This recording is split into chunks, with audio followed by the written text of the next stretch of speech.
ನಮಸ್ಕಾರ ಗೆಳೆಯರಿ. ಈ ವಿಡಿಯೋದಲ್ಲಿ ಇವತ್ತಿನ ನಮ್ಮ ಮಾರ್ಕೆಟ್ ಪರ್ಫಾರ್ಮೆನ್ಸ್ ಜೊತೆಗೆ ಹಲವಾರು ಇಂಡಿವಿಜುವಲ್ ಸ್ಟಾಕ್ಗಳಿಗೆ ಸಂಬಂಧಪಟ್ಟಂತ ಅಪ್ಡೇಟ್ ಗಳನ್ನ ತಿಳ್ಕೊಳ್ಳುವಂತ ಪ್ರಯತ್ನವನ್ನು ಮಾಡೋಣ. ನಾನು ಈ ವಿಡಿಯೋದಲ್ಲಿ ಹಲವು ಕಂಪನಿಗಳಿಗೆ ಸಂಬಂಧಪಟ್ಟಂತ ಅಪ್ಡೇಟ್ ಗಳನ್ನ ಕೊಟ್ಟಿದ್ದೆ. ಅವುಗಳ ಪರ್ಫಾರ್ಮೆನ್ಸ್ ಅನ್ನು ಅಬ್ಸರ್ವ್ ಮಾಡಿದ್ದೀರಿ ಅನ್ಕೊಳ್ತೀನಿ. ನೋಡೋಣ, ಇವತ್ತು ಕೂಡ ಹಲವಾರು ಅಪ್ಡೇಟ್ ಗಳು ಬಂದಿದ್ದಾವೆ, ತಿಳ್ಕೊಳ್ಳೋಣ.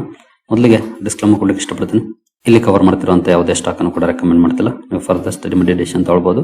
ಆಸ್ ಎ ಎಜುಕೇಶನಲ್ ಪರ್ಪಸ್ ನಾನು ಮುಂದೆ ತರ್ತಾ ಇದ್ದೀನಿ. ಹಾಗೆ ನೀವೇನಾದ್ರೂ ಇಲ್ಲಿವರೆಗೂ ನಮ್ಮ ಇನ್ಸ್ಟಾಗ್ರಾಮ್ ಹಾಗೂ ಫೇಸ್ಬುಕ್ ಖಾತೆಗಳನ್ನು ಫಾಲೋ ಮಾಡ್ತಿಲ್ಲ ಅಂದ್ರೆ ಎರಡರ ಲಿಂಕ್ ಡಿಸ್ಕ್ರಿಪ್ಷನ್ ಇರುತ್ತೆ, ಎರಡನ್ನು ಸಹ ಫಾಲೋ ಮಾಡಬಹುದು. ಯೂಟ್ಯೂಬ್ ಅಲ್ಲಿ ಏನಾದ್ರೂ ವಿಡಿಯೋಗಳನ್ನು ಅಪ್ಲೋಡ್ ಮಾಡ್ಲಿಕ್ಕೆ ಸಮಸ್ಯೆಗಳಾದ್ರೆ ಇನ್ಸ್ಟಾಗ್ರಾಮ್ ಅಲ್ಲಿ ಅಥವಾ ಫೇಸ್ಬುಕ್ ಅಲ್ಲಿ ನಿಮಗೆ ಅಪ್ಡೇಟ್ ಗಳು ಸಿಗುತ್ತೆ. ಇನ್ನು ಇವತ್ತಿನ ನಮ್ಮ ಮಾರ್ಕೆಟ್ ಪರ್ಫಾರ್ಮೆನ್ಸ್ ಅನ್ನು ನೋಡೋದಾದ್ರೆ ನಿಫ್ಟಿಯಲ್ಲಿ ನೋಡಬಹುದು 0.14% ಅಥವಾ 34 ಪಾಯಿಂಟ್ಸ್ ಪಾಸಿಟಿವ್ ಅಲ್ಲಿ ಪರ್ಫಾರ್ಮೆನ್ಸ್ ನೋಡ್ಲಿಕ್ಕೆ ಸಿಕ್ಕಿದೆ. ಅಂದ್ರೆ ಫ್ಲಾಟ್ ಇದೆ ಪರ್ಫಾರ್ಮೆನ್ಸ್. ಮಾರ್ನಿಂಗ್ ವಿಡಿಯೋದಲ್ಲಿ ನಾವು ಗಿಫ್ಟ್ ನಿಫ್ಟಿ ಪರ್ಫಾರ್ಮೆನ್ಸ್ ನೋಡಿದಾಗ ಇಂಡಿಕೇಶನ್ ಪಾಸಿಟಿವ್ ಇತ್ತು. ಹಾಗೆ majority of the Asian market ಗಳು ಕೂಡ ಪಾಸಿಟಿವ್ ಅಲ್ಲೇ ಟ್ರೇಡ್ ಆಗ್ತಾ ಇದ್ವು. ಕ್ಯೂಸ್ ಪಾಸಿಟಿವ್ ಇತ್ತು, ಬಟ್ ಓಪನಿಂಗ್ ಕೂಡ ಚೆನ್ನಾಗೇ ಇತ್ತು. ಅಪ್ಪಲ್ಲೇ ಓಪನ್ ಆಯ್ತು ನೋಡಬಹುದು. ನಂತರ ಒಳ್ಳೆ ರ್ಯಾಲಿ ಕೂಡ ನೋಡ್ಲಿಕ್ಕೆ ಸಿಕ್ತು. ಆಲ್ಮೋಸ್ಟ್ ಓಪನ್ ಆದ ನಂತರ ನೋಡಬಹುದು 100 ಪಾಯಿಂಟ್ಸ್ ಗಿಂತ ಜಾಸ್ತಿನೇ ಅಪ್ ಆಯ್ತು, ಬಟ್ ಸಸ್ಟೈನ್ ಆಗ್ಲಿಲ್ಲ. ಅಲ್ಲಿಂದ ನೋಡಬಹುದು ಕಂಟಿನ್ಯೂಸ್ ಡೌನ್ ಪರ್ಫಾರ್ಮೆನ್ಸ್ ಕಂಡು ಬಂದು ಮೋರ್ ದನ್ 200 ಪಾಯಿಂಟ್ ಹೈ ಇಂದ ನಮ್ಮ ನಿಫ್ಟಿ ಇವತ್ತು ಡೌನ್ ಆಗಿದೆ. ಇವತ್ತಿನ ಹೈ ನೋಡಬಹುದು 24,261 ವರೆಗೂ ಕೂಡ ಹೋಗಿತ್ತು, ಬಟ್ ಕ್ಲೋಸಿಂಗ್ 24,056, ಅಂದ್ರೆ ಮೋರ್ ದನ್ 200 ಪಾಯಿಂಟ್ಸ್ ಹೈ ಇಂದ ಡೌನ್ ಆಗಿ ಕ್ಲೋಸಿಂಗ್ ಅನ್ನ ಕೊಟ್ಟಿದೆ, ಅಥವಾ ಸ್ಲೈಟ್ಲಿ ಪಾಸಿಟಿವ್ ಅಲ್ಲಿ ಕ್ಲೋಸಿಂಗ್ ಕೊಟ್ಟಿದೆ. ಜೊತೆಗೆ ಇನ್ನೊಂದು ಇಂಪಾರ್ಟೆಂಟ್ ಥಿಂಗ್ ಏನಂದ್ರೆ 24,000 ಲೆವೆಲ್ ಏನಿತ್ತು ಅದರ ಮೇಲೇನೆ ಕ್ಲೋಸಿಂಗ್ ನೋಡ್ಲಿಕ್ಕೆ ಸಿಕ್ಕಿದೆ. ಸೊ ಅದೊಂದು ಇಂಪಾರ್ಟೆಂಟ್ ಲೆವೆಲ್. ನೋಡೋಣ ಮತ್ತೆ ಸೋಮವಾರ ಯಾವ ರೀತಿ ಪರ್ಫಾರ್ಮೆನ್ಸ್ ಇರುತ್ತೆ ಅಂತ. ಯಾಕಂದ್ರೆ ನಾಳೆ ಅಂತೂ ನಮ್ಮ ಮಾರ್ಕೆಟ್ ರಜೆ ಇದೆ. ನೋಡೋಣ ಸೋಮವಾರ ಮತ್ತೆ ಯಾವ ರೀತಿ ಇರುತ್ತೆ ಅಂತ.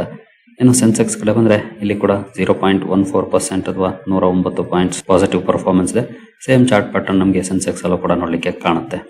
ಇನ್ನು ಬ್ರಾಡ್ ಮಾರ್ಕೆಟ್ ಇಂಡಿಸಸ್ ಗಳ ಪರ್ಫಾರ್ಮೆನ್ಸ್ ಕಡೆ ಬಂದ್ರೆ ನಿಫ್ಟಿ ನೆಕ್ಸ್ಟ್ 50 ನಲ್ಲಿ ಸ್ವಲ್ಪ ಮಟ್ಟಿಗೆ ಪಾಸಿಟಿವ್ ಪರ್ಫಾರ್ಮೆನ್ಸ್ ಇದೆ. ಅದು ಕೂಡ 0.19% ಪಾಸಿಟಿವ್ ಅಲ್ಲಿ ಪರ್ಫಾರ್ಮೆನ್ಸ್ ಇದೆ. ನಿಫ್ಟಿ 100 ಅಲ್ಲಿ 0.15% ಪಾಸಿಟಿವ್ ಇದೆ. ನಿಫ್ಟಿ 200 ಫ್ಲಾಟ್ ಇದೆ, ಜಸ್ಟ್ 0.01% ಪಾಸಿಟಿವ್ ಇದೆ ಅಷ್ಟೇ. ನಿಫ್ಟಿ 500 ಅಲ್ಲಿ 0.05% ನೆಗೆಟಿವ್ ಪರ್ಫಾರ್ಮೆನ್ಸ್ ಇದೆ. ಅಂದ್ರೆ flattish to slightly positive performance ಇವತ್ತು ನಿಫ್ಟಿ 50 ಇಂದ ನಿಫ್ಟಿ 500 ವರೆಗೂ ನೋಡ್ಲಿಕ್ಕೆ ಸಿಕ್ಕಿದೆ. ಇನ್ನು ಮಿಡ್ ಕ್ಯಾಪ್ ಕಡೆ ಬಂದ್ರೆ ಮಿಡ್ ಕ್ಯಾಪ್ 50 ಅಲ್ಲಿ 0.58% ಡೌನ್ ಪರ್ಫಾರ್ಮೆನ್ಸ್ ಇದೆ.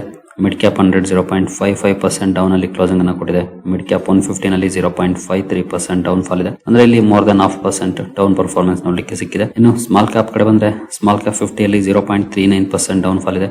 ಸ್ಮಾಲ್ ಕ್ಯಾಪ್ 100 ಅಲ್ಲಿ 0.47% ಡೌನ್ ಇದೆ. ಹಾಗೆ ಸ್ಮಾಲ್ ಕ್ಯಾಪ್ 250 ಅಲ್ಲಿ 0.45% ಡೌನ್ ಇದೆ. ಎಲ್ಲೂ ಕೂಡ ಅಪ್ ಟು 0.5% ವರೆಗೂ ಡೌನ್ ಪರ್ಫಾರ್ಮೆನ್ಸ್ ಇದೆ. ಬಟ್ ಮಿಡ್ ಕ್ಯಾಪ್ ಕಂಪೇರ್ ಮಾಡಿದ್ರೆ ಸ್ಲೈಟ್ಲಿ ಡಿಫರೆನ್ಸ್ ಆಗಿದೆ ಅಷ್ಟೇ, ಸ್ವಲ್ಪ ಕಡಿಮೆ ಡೌನ್ ಫಾಲ್ ಇದೆ ಸ್ಮಾಲ್ ಕ್ಯಾಪ್ ಅಲ್ಲಿ. ಮೈಕ್ರೋ ಕ್ಯಾಪ್ ಅಲ್ಲಿ 0.62% ಡೌನ್ ಪರ್ಫಾರ್ಮೆನ್ಸ್ ನೋಡ್ಲಿಕ್ಕೆ ಸಿಕ್ಕಿದೆ. ಓವರ್ ಆಲ್ ಲಾರ್ಜ್ ಕ್ಯಾಪ್ ಸ್ವಲ್ಪ ಬೆಟರ್ ಅಂತಾನೆ ಹೇಳ್ಬೋದು. ಫ್ಲಾಟ್ ಪರ್ಫಾರ್ಮೆನ್ಸ್ ಅಥವಾ ಫ್ಲಾಟ್ ಎಷ್ಟು ಸ್ಲೈಟ್ಲಿ ಪಾಸಿಟಿವ್ ಇದೆ. But mid and small and micro cap ಅಲ್ಲಿ ಅಪ್ ಟು 0.5% ಅಥವಾ ಅಬವ್ 0.5% ವರೆಗೂ ಕೂಡ ಡೌನ್ ಪರ್ಫಾರ್ಮೆನ್ಸ್ ಇದೆ ಇವತ್ತು. ಇನ್ನು ಸೆಕ್ಟೋರಲ್ ಇಂಡೈಸಸ್ ಗಳ ಕಡೆ ಬಂದ್ರೆ ನಿಫ್ಟಿ ಆಟೋ ತುಂಬಾ ಚೆನ್ನಾಗಿ ಪರ್ಫಾರ್ಮ್ ಮಾಡಿದೆ ಇವತ್ತು. 2.25% ಪಾಸಿಟಿವ್ ಅಲ್ಲಿ ಪರ್ಫಾರ್ಮೆನ್ಸ್ ಇದೆ. ನಿಫ್ಟಿ ಬ್ಯಾಂಕ್ 0.05% ಪಾಸಿಟಿವ್ ಇದೆ, ಅಂದ್ರೆ ಫ್ಲಾಟ್ ಇದೆ ಆಲ್ಮೋಸ್ಟ್. ಫೈನಾನ್ಷಿಯಲ್ ಸರ್ವಿಸಸ್ ಕೂಡ 0.13% ಪಾಸಿಟಿವ್ ಅಲ್ಲಿ ಪರ್ಫಾರ್ಮೆನ್ಸ್ ಅನ್ನ ಮಾಡಿದ್ದೇವೆ. FMCG ಡಿಸೆಂಟ್ ಪರ್ಫಾರ್ಮೆನ್ಸ್ ಇದೆ ಇವತ್ತು. 0.68% ಪಾಸಿಟಿವ್ ಅಲ್ಲಿ ಪರ್ಫಾರ್ಮೆನ್ಸ್ ಇದೆ. IT ನಿನ್ನೆ 2% ಗಿಂತ ಜಾಸ್ತಿ ಪಾಸಿಟಿವ್ ಇತ್ತು, ಇವತ್ತು 0.86% ಡೌನ್ ಆಗಿದೆ. ಮೀಡಿಯಾದಲ್ಲಿ 0.63% ಡೌನ್ ಪರ್ಫಾರ್ಮೆನ್ಸ್ ಇದೆ.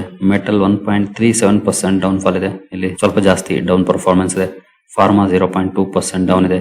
PSU ಬ್ಯಾಂಕ್ ಗಳಲ್ಲಿ 0.09% ಪಾಸಿಟಿವ್ ಪರ್ಫಾರ್ಮೆನ್ಸ್ ಇದೆ. ರಿಯಾಲಿಟಿ 0.33% ಪಾಸಿಟಿವ್ ಇದೆ. ಪ್ರೈವೇಟ್ ಬ್ಯಾಂಕ್ಸ್ 0.16% ಪಾಸಿಟಿವ್ ಅಲ್ಲಿ ಪರ್ಫಾರ್ಮ್ ಮಾಡಿದೆ. ಹೆಲ್ತ್ ಕೇರ್ 0.06% ಪಾಸಿಟಿವ್ ಇದೆ. ಹಾಗೆ ಕನ್ಸ್ಯೂಮರ್ ಡ್ಯೂರಬಲ್ಸ್ ಅಲ್ಲಿ 0.67% ನೆಗೆಟಿವ್ ಇದೆ ಪರ್ಫಾರ್ಮೆನ್ಸ್. ಹಾಗೆ ಆಯಿಲ್ ಅಂಡ್ ಗ್ಯಾಸ್ 0.87% ನೆಗೆಟಿವ್ ಇದೆ. ಕೆಮಿಕಲ್ ಕೂಡ 0.64% ನೆಗೆಟಿವ್ ಅಲ್ಲಿ ಪರ್ಫಾರ್ಮೆನ್ಸ್ ಮಾಡಿದೆ. ಓವರ್ ಆಲ್ ಮಿಕ್ಸ್ಡ್ ಪರ್ಫಾರ್ಮೆನ್ಸ್ ಇದೆ. ಹಲವು ಪ್ಲೇಸಸ್ ಗಳು ನೆಗೆಟಿವ್ ಅಲ್ಲಿ ಪರ್ಫಾರ್ಮೆನ್ಸ್ ಮಾಡಿದ್ರೆ ಇನ್ನು ಕೆಲವು ಪಾಸಿಟಿವ್ ಅಲ್ಲಿ ಪರ್ಫಾರ್ಮೆನ್ಸ್ ಅನ್ನ ಮಾಡಿದೆ. ಅದರಲ್ಲಿ ನಿಫ್ಟಿ ಆಟೋ ಹಾಗೂ FMCG ಒಳ್ಳೆ ಪರ್ಫಾರ್ಮೆನ್ಸ್ ಅನ್ನ ಮಾಡಿದ್ವು. ಇನ್ನು ಮೆಟಲ್ ಅಲ್ಲಿ ಸ್ವಲ್ಪ ಜಾಸ್ತಿ ಡೌನ್ ಫಾಲ್ ಹಾಗೂ IT ಸೆಕ್ಟರ್ ಕೂಡ ಜಾಸ್ತಿನೇ ಡೌನ್ ಫಾಲ್ ಇದೆ. Even consumer durables and oil and gas ಕೂಡ ಡೌನ್ ಫಾಲ್ ಗೆ ಕಾಂಟ್ರಿಬ್ಯೂಷನ್ ಮಾಡಿದ್ದಾವೆ ಇವತ್ತು.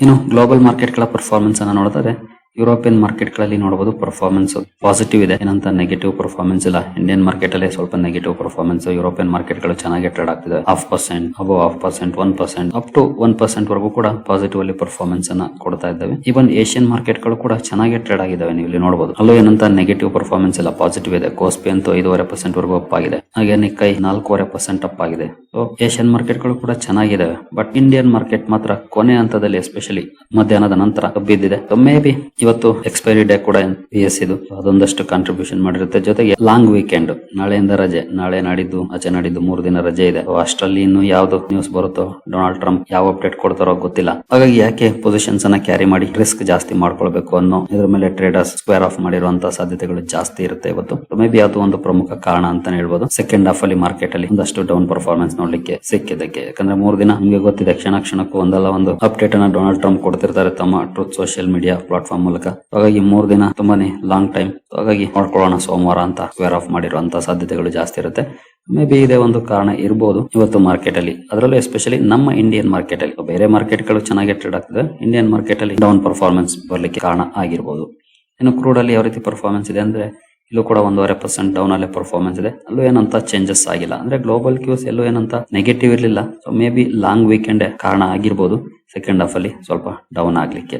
ಇನ್ನು ಮುಂದುವರಿಯ ಮುಂಚೆ ಡಿಸ್ಕ್ರಿಪ್ಷನ್ ಅಲ್ಲಿ ಅಕೌಂಟ್ ಅನ್ನು ಓಪನ್ ಮಾಡ್ಕೊಳ್ಳುವಂತ ಲಿಂಕ್ ಇದೆ. ಅಕೌಂಟ್ ಅನ್ನ ಇಂಟ್ರೆಸ್ಟ್ ಇರೋರು ಓಪನ್ ಮಾಡ್ಕೊಳ್ಬಹುದು. ಹೂಡಿಕೆಗೆ ಸಂಬಂಧಪಟ್ಟಂತೆ ನಿಮ್ಗೆ ಏನಾದ್ರು ಸಪೋರ್ಟ್ ಬೇಕಂದ್ರೆ ಇಲ್ಲಿರುವಂತಹ ನಂಬರ್ ಗಳ ಮೂಲಕ ನಮ್ಮ ಟೀಮ್ ನ ಸಂಪರ್ಕ ಮಾಡಬಹುದು. ಬಟ್ ಸಪೋರ್ಟ್ ಸಿಗ್ಬೇಕಂದ್ರೆ ನಮ್ಮ ಮೂಲಕ ನೀವು ಅಕೌಂಟ್ ಅನ್ನು ಓಪನ್ ಮಾಡ್ಕೊಂಡಿರ್ಬೇಕಾಗುತ್ತೆ. ಹಾಗಾಗಿ ಅಕೌಂಟ್ ಅನ್ನು ಓಪನ್ ಮಾಡ್ಕೊಂಡು ಸಂಪರ್ಕ ಮಾಡಬಹುದು.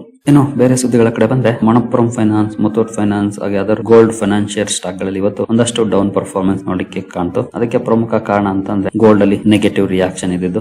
ಜೊತೆಗೆ ನೋಡಬಹುದು, expectations of further US federal reserve rate hikes pressured bullion rising concern over collateral values. Rate hike ಆಗಬಹುದು ಮುಂದಿನ ದಿನಗಳಲ್ಲಿ ಅನ್ನುವಂತ ಎಕ್ಸ್ಪೆಕ್ಟೇಷನ್ ಮೇಲೆ ಗೋಲ್ಡ್ ಅಲ್ಲಿ ಒಂದಷ್ಟು ಪ್ರೆಷರ್ ನೋಡ್ಲಿಕ್ಕೆ ಕಾಣ್ತಾ ಇದೆ. ಕೊಲಾಟ್ರಲ್ ವ್ಯಾಲ್ಯೂ ಮೇಲೆ ಇದು ಇಂಪ್ಯಾಕ್ಟ್ ಅನ್ನ ಮಾಡುತ್ತೆ. ಹಾಗಾಗಿ ಗೋಲ್ಡ್ ಫೈನಾನ್ಷಿಯಲ್ ರಿಲೇಟೆಡ್ ಸ್ಟಾಕ್ ಗಳಲ್ಲಿ ಒಂದಷ್ಟು ನೆಗೆಟಿವ್ ರಿಯಾಕ್ಷನ್ ನೋಡ್ಲಿಕ್ಕೆ ಸಿಕ್ಕಿದೆ ಇವತ್ತು. ಏನು ಟಾಟಾ ಕೆಮಿಕಲ್ಸ್ ಅಲ್ಲಿ ಒಳ್ಳೆ ರಿಯಾಕ್ಷನ್ ನೋಡ್ಲಿಕ್ಕೆ ಸಿಕ್ಕಿದೆ. ಅದಕ್ಕೆ ಪ್ರಮುಖ ಕಾರಣ ಅಂತಂದ್ರೆ ಟಾಟಾ ಸನ್ಸ್ ಲಿಸ್ಟಿಂಗ್ ಓಪ್ಸ್ ಮತ್ತೆ ರೈಸ್ ಆಗ್ತಿದೆ. RBI ನ ಹೊಸ ನಿಯಮಗಳು ಅನೌನ್ಸ್ ಆದ್ಮೇಲೆ ಈ ಸುದ್ದಿ ಟಾಟಾ ಕೆಮಿಕಲ್ಸ್ ಅಲ್ಲಿ ಒಂದಷ್ಟು ಪಾಸಿಟಿವ್ ರಿಯಾಕ್ಷನ್ ಗೆ ಕಾರಣ ಆಗಿದೆ ಇವತ್ತು. ಸೊ ನೋಡೋಣ ಇನ್ನು ಟಾಟಾ ಸನ್ಸ್ ಲಿಸ್ಟ್ ಆಗುತ್ತಾ ಇಲ್ವಾ. ಟಾಟಾ ಸನ್ಸ್ ಲಿಸ್ಟ್ ಆದ್ರೆ ವ್ಯಾಲ್ಯೂ ಅನ್ಲಾಕಿಂಗ್ ಆಗುತ್ತೆ ಅನ್ನೋ ಎಕ್ಸ್ಪೆಕ್ಟೇಷನ್ ಮೇಲೆ ಟಾಟಾ ಕೆಮಿಕಲ್ಸ್ ಅಲ್ಲಿ ಈ ರೀತಿ ರಿಯಾಕ್ಷನ್ ಆಗಾಗ ನೋಡ್ಲಿಕ್ಕೆ ಸಿಗ್ತಾ ಇರುತ್ತೆ. ಸೊ ನೋಡೋಣ ಏನಾದ್ರು ಲಿಸ್ಟ್ ಮಾಡ್ತಾರಾ ಅಂತ. ಇನ್ನು ಇಂಡಿಗೋ, ಸ್ಪೈಸ್ ಜೆಟ್ ಈ ಸ್ಟಾಕ್ ಗಳಲ್ಲೂ ಕೂಡ ಒಳ್ಳೆ ರಿಯಾಕ್ಷನ್ ನೋಡ್ಲಿಕ್ಕೆ ಸಿಕ್ತು ಬಿಗಿನಿಂಗ್ ಅಲ್ಲಿ. ಇದಕ್ಕೆ ಪ್ರಮುಖ ಕಾರಣ ಅಂದ್ರೆ ಕ್ರೂಡ್ ಆಯಿಲ್ ಪ್ರೈಸಸ್ ಡೌನ್ ಆಗಿರೋದು. ಪ್ರೀ ವಾರ್ ಲೆವೆಲ್ ಗೆ ಬಂದ್ಬಿಟ್ಟಿದೆ ಆಲ್ಮೋಸ್ಟ್ ಹೈ ಇಂದ. ಹಾಗಾಗಿ ಅಲ್ಲೂ ಕೂಡ ಒಂದಷ್ಟು ಒಳ್ಳೆ ಮೊಮೆಂಟಮ್ ನೋಡ್ಲಿಕ್ಕೆ ಸಿಕ್ಕಿತ್ತು ಇವತ್ತು. ಆನಂತರ ಅಲ್ಲೂ ಕೂಡ ಹಿಂದಷ್ಟು ಕರೆಕ್ಷನ್ ಆಯ್ತು, ಬಟ್ ಸ್ಟಿಲ್ ಪಾಸಿಟಿವ್ ಅಲ್ಲೇ ಪರ್ಫಾರ್ಮೆನ್ಸ್ ನೋಡ್ಲಿಕ್ಕೆ ಸಿಕ್ಕಿದೆ. ಇನ್ನು IRFC ಫೋಕಸ್ ಅಲ್ಲಿ ಇತ್ತು. ಕಾರಣ ನಿಮ್ಗೆ ಈಗಾಗಲೇ ಗೊತ್ತಿದೆ, OFS ಅನ್ನು ಅನೌನ್ಸ್ ಮಾಡಿತ್ತು ಕಂಪನಿ. ಇವತ್ತು ರಿಟೇಲ್ ಪೋರ್ಷನ್ ಗೆ ಓಪನ್ ಇತ್ತು, ಬಟ್ ಸ್ಟಿಲ್ ಸ್ಟಾಕ್ ಅಲ್ಲಿ ನಂತರ ಪಾಸಿಟಿವ್ ರಿಯಾಕ್ಷನ್ ಇಲ್ಲ. 1% ಡೌನ್ ಅಲ್ಲೇ ಕ್ಲೋಸಿಂಗ್ ನೋಡ್ಲಿಕ್ಕೆ ಸಿಕ್ಕಿದೆ. ಇನ್ನು ಜುಪಿಟರ್ ವ್ಯಾಗನ್ಸ್ ಕೂಡ ಸುದ್ದಿಲಿತ್ತು. JSW ರೈಲ್ ಲಾಜಿಸ್ಟಿಕ್ಸ್ ಇಂದ 264 ಕೋಟಿ ಆರ್ಡರ್ ನ ಪಡ್ಕೊಂಡಿರೋ ಬಗ್ಗೆ ಅಪ್ಡೇಟ್ ಬಂದಿದೆ. ಈ ಸುದ್ದಿ ಕಾರಣಕ್ಕೆ ಸ್ಟಾಕ್ ಫೋಕಸ್ ಇತ್ತು, ಬಟ್ ಸ್ಟಾಕ್ ಅಲ್ಲಿ ಪಾಸಿಟಿವ್ ರಿಯಾಕ್ಷನ್ ಇಲ್ಲ ಇವತ್ತು. ನೆಗೆಟಿವ್ ಅಲ್ಲೇ ಪರ್ಫಾರ್ಮೆನ್ಸ್ ಇದೆ. ಇನ್ನು ಆನ್ವರ್ಡ್ ಟೆಕ್ನಾಲಜೀಸ್ ಫೋಕಸ್ ಅಲ್ಲಿತ್ತು. ಕಾರಣ ಕಂಪನಿ ಒಂದು ಆರ್ಡರ್ ಅಪ್ಡೇಟ್ ಅನ್ನು ಕೊಟ್ಟಿದೆ. ನೋಡಬಹುದು, 33 ಕೋಟಿ ಆರ್ಡರ್ ನ ಕಂಪನಿ ಪಡ್ಕೊಂಡಿದೆ. Engineering research and development services ಗೆ ಸಂಬಂಧಪಟ್ಟಂತೆ ಈ ಸುದ್ದಿ ಕಾರಣಕ್ಕೆ ಫೋಕಸ್ ಅಲ್ಲಿತ್ತು. ಹಾಗೆ ರೈಲ್ಟೆಲ್ ಕೂಡ ಒಂದು ಆರ್ಡರ್ ಅಪ್ಡೇಟ್ ಅನ್ನ ಕೊಟ್ಟಿದೆ. ನೋಡಬಹುದು, 29 ಕೋಟಿ 83 ಲಕ್ಷದ ಆರ್ಡರ್ ಅನ್ನ ಕಂಪನಿ ಪಡ್ಕೊಂಡಿದೆ. ಈ ಸುದ್ದಿ ಕಾರಣಕ್ಕೆ ಫೋಕಸ್ ಅಲ್ಲಿತ್ತು. ಅದರ ಜೊತೆಗೆ ಮ್ಯಾಗ್ನಸ್ ಸ್ಟೀಲ್ ಅಂಡ್ ಇನ್ಫ್ರಾ ಕೂಡ ಫೋಕಸ್ ಅಲ್ಲಿತ್ತು. 60 ಕೋಟಿ ಆರ್ಡರ್ ಅನ್ನ ಕಂಪನಿ ಪಡ್ಕೊಂಡಿದೆ. ಈ ಸುದ್ದಿ ಕಾರಣಕ್ಕೆ ಮ್ಯಾಗ್ನಸ್ ಸ್ಟೀಲ್ ಕೂಡ ಸುದ್ದಿಯಲ್ಲಿತ್ತು. ಹಾಗೆ ಶೀತಲ್ ಕೂಲ್ ಪ್ರಾಡಕ್ಟ್ಸ್ ಲಿಮಿಟೆಡ್ ಕೂಡ ಸುದ್ದಿಯಲ್ಲಿತ್ತು. ಒಂದು ಸಣ್ಣ ಆರ್ಡರ್ ಅನ್ನು ಪಡ್ಕೊಂಡಿದೆ. ಅಪ್ರಾಕ್ಸಿಮೇಟ್ಲಿ 4 ಕೋಟಿ ಆರ್ಡರ್ ಅನ್ನ ಕಂಪನಿ ಪಡ್ಕೊಂಡಿದೆ. ಇದರ ಜೊತೆಗೆ ಡಂಕನ್ ಇಂಜಿನಿಯರಿಂಗ್ ಕೂಡ ಫೋಕಸ್ ಅಲ್ಲಿತ್ತು. ಇದು ಕೂಡ ಒಂದು ಸಣ್ಣ ಆರ್ಡರ್ ಅನ್ನು ಪಡ್ಕೊಂಡಿದೆ. 5.54 ಕೋಟಿ ಆರ್ಡರ್ ಪಡ್ಕೊಂಡಿದೆ. ಈ ಸುದ್ದಿ ಕಾರಣಕ್ಕೆ ಈ ಸ್ಟಾಕ್ ಕೂಡ ಫೋಕಸ್ ಅಲ್ಲಿತ್ತು ಇವತ್ತು. ಸರಿಗಳೇ, ಈ ಎಲ್ಲ ಅಪ್ಡೇಟ್ಸ್ ನಿಮಗೆ ಇಷ್ಟ ಆಗಿದೆ ಅನ್ಕೊಳ್ತೀನಿ. ಹಾಗೆ ಡಿಸ್ಕ್ರಿಪ್ಷನ್ ಅಲ್ಲಿ ಅಕೌಂಟ್ ಅನ್ನು ಓಪನ್ ಮಾಡ್ಕೊಳ್ಳುವಂತ ಲಿಂಕ್ ಇದೆ. ಅಕೌಂಟ್ ಅನ್ನು ಓಪನ್ ಮಾಡ್ಕೊಳ್ಬಹುದು. ಹಾಗೆ ಇನ್ಸ್ಟಾಗ್ರಾಮ್ ಹಾಗೂ ಫೇಸ್ಬುಕ್ ಅಕೌಂಟ್ ಗಳ ಲಿಂಕ್ ಕೂಡ ಇರುತ್ತೆ. ಎರಡನ್ನು ಸಹ ಫಾಲೋ ಮಾಡಿ. ಸರಿಗಳೇ, ಮುಂದಿನ ವಿಡಿಯೋದಲ್ಲಿ ಸಿಗೋಣ. ಅಲ್ಲಿವರೆಗೂ ಜೈ ಹಿಂದ್, ಜೈ ಕರ್ನಾಟಕ.